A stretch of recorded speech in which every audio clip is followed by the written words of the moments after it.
کسی کو دین کے قریب لانے کے لیے وقتی طور پر حق کو چھپانا تو جائز ہے کہ مصلحت نہیں ہے کھل کے مسئلہ بیان کرنا، لیکن غلط بیانی جائز نہیں ہے۔ یہ شریعت کا مسئلہ چینج کر دینا جائز نہیں ہے۔ بعض لوگ کیا کرتے ہیں، ان کو پتا ہے کہ یہ فلاں مسجد کا امام یا رسول اللہ مدد بھی کہتا ہے، غیر اللہ سے مدد کا قائل ہے، اس سے باقاعدہ مناظرے کر رہا ہے، تو اس کے پیچھے نماز نہیں ہوگی۔ نہیں آ رہی بات، میرا خیال ہے۔ اب آپ اتنے براڈ مائنڈیڈ نہ بنے کہ یار چلتا ہے یار مسلمان میں جوڑ پیدا کرنے کے لیے، بھئی جوڑ پیدا کرنے کے لیے کافر کے پیچھے تھوڑی نماز ہو جائے گی، اللہ کے بندو، اس کا ذبیحہ تھوڑی حلال ہو جائے گا۔ دوستو، یہ ہیں مفتی طارق مسعود صاحب، دیوبند مکتبہ فکر سے ان کا تعلق ہے۔ انہوں نے جو کہا وہ آپ نے سنا کہ کافر کے پیچھے نماز تھوڑی ہو سکتی، کافر کا ذبیحہ حلال تھوڑی ہو سکتا ہے۔ جو لوگ یا رسول اللہ کہتے ہیں، یا رسول اللہ مدد کہتے ہیں کہ وہ کافر ہیں، نعوذ باللہ من ذالک۔ میرے والد صاحب ٹیچر ہیں، میں ٹیچر حضرات کے خلاف ایسی ویسی بات نہیں کروں گا، اس لیے اگر میں ایسی بات کروں گا تو وہ مجھ پر لوٹ آئے گی کہ تیرا باپ بھی تو ٹیچر ہے۔ آپ میں سے کسی کے والد صاحب اگر ڈاکٹر ہیں تو آپ نے کبھی ڈاکٹر حضرات کے خلاف ایسی ویسی بات نہیں کرنی ہوتی، کیوں کہ وہ بات آپ پر لوٹ آئے گی کہ آپ کے باپ بھی جو ہے وہ ڈاکٹر ہیں۔ تو کیا اس کو اتنا دماغ بھی نہیں ہے، اتنی عقل بھی نہیں ہے کہ تیرے جو بڑے ہیں وہ تو یا رسول اللہ کہہ کے گئے ہیں، تو پہلا فتویٰ تو ان پر لگے گا کہ وہ کافر ہیں اور تم ان کافروں کے پیچھے جا رہے ہو۔ اب میں آپ کو بتاتا ہوں، یہ دیوبند مکتبہ فکر سے ان کا تعلق ہے، ان کا کوئی دماغ نہیں ہے، اس جیسا کوئی بندہ بے وقوف آپ کو نظر نہیں آئے گا۔ ان کے بڑے شیخ رشید احمد گنگوہی، اشرف علی تھانوی صاحب، یہ سب یا رسول اللہ کہہ کے گئے ہیں۔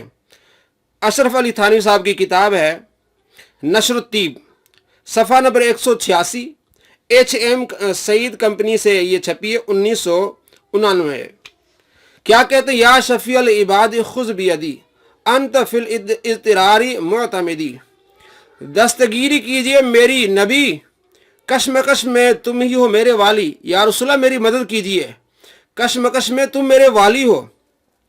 لیس لی ملجا سواک اغس مسنی الدر سیدی سندی، جز تمہارے ہی کہاں ہے میری پناہ، جز تمہارے ہے کہاں میری پناہ، فوج کلفت مجھ پہ غالب ہوئی۔ کیا کہہ رہے ہیں دیکھیں، ابن عبداللہ زمانہ ہے خلاف، اے میرے مولا خبر لیجئے میری۔ اشرف علی تھانوی صاحب آپ صلی اللہ تعالیٰ علیہ وآلہ وسلم کو پکار رہے ہیں، مدد مانگ رہے ہیں۔ اگر یا رسول اللہ کہنا، یا رسول اللہ مدد کہنا یہ کفر ہے تو سب سے بڑے پہلے تو یہ آپ کے بابا جی کافر ہو جاتے ہیں۔ آپ دیوبند مکتبہ فکر سے تعلق رکھتے ہیں، کیا آپ نے اپنے بزرگوں کی کتابیں نہیں پڑھی؟ اتنی عقل بھی نہیں ہے، اتنا دماغ بھی نہیں ہے۔ آپ سب سے پہلے اپنے اکابر کو کافر کہہ رہے ہیں، اپنے اکابر کے بارے پہ یہ فتویٰ لگا رہے ہیں۔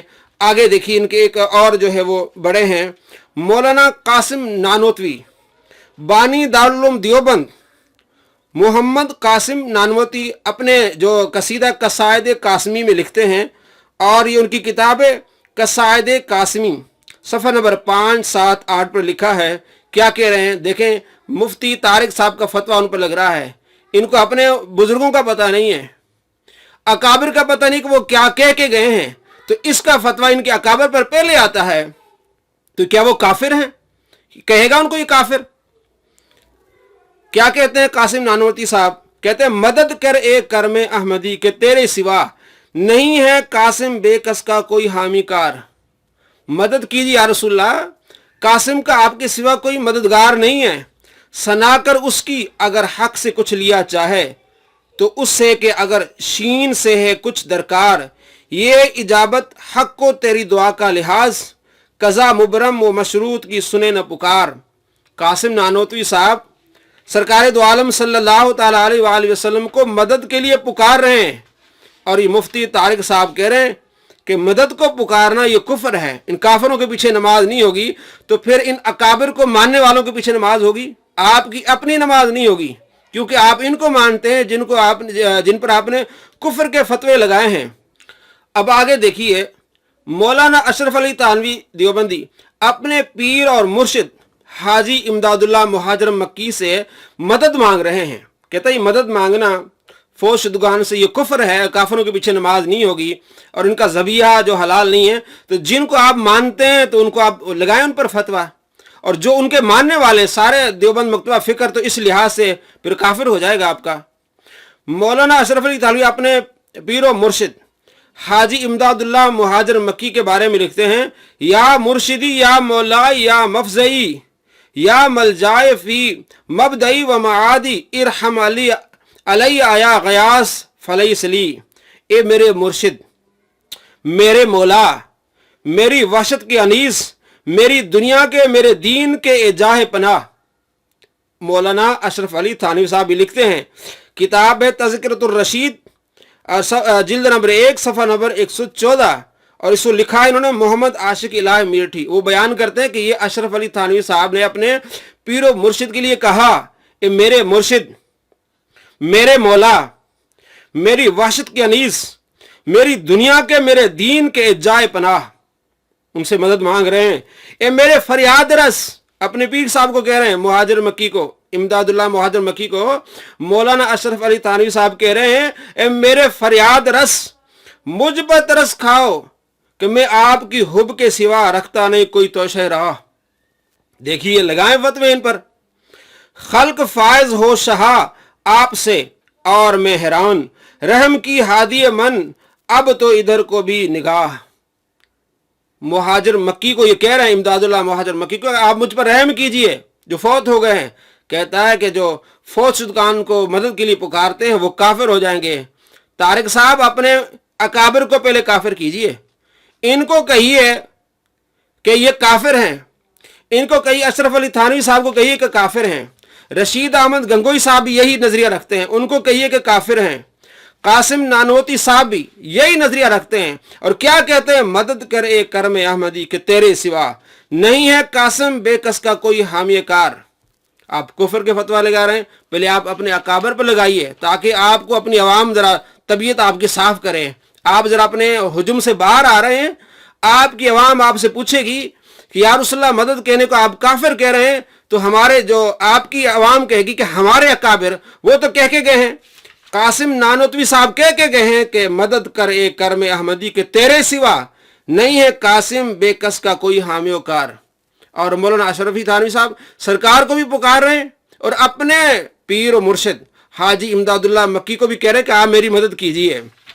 اسی طرح اہل حدیث مکتبہ فکر کے بہت بڑے عالم ہیں نواب وحید الزمان صاحب، وہ بھی اس بات کے قائل ہیں کہ آپ صلی اللہ تعالیٰ علیہ وآلہ وسلم کو یا رسول اللہ کرنا جائز، یا رسول اللہ کہنا جائز ہے اور مدد مانگنا جائز ہے۔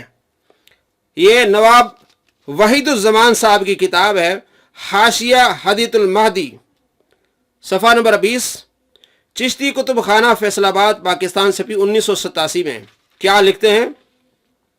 نواب وحید الزمان توسل بن نبی کے شرک نہ ہونے کی دلیل دیتے ہوئے نواب صدیق حسن خان بھوپالی کے حوالے سے لکھتے ہیں کہ علامہ بھوپالی یا سیدی یا عروتی یا وسیلتی کے الفاظ سے حضور نبی اکرم صلی اللہ تعالیٰ علیہ وآلہ وسلم سے توسل کرتے تھے۔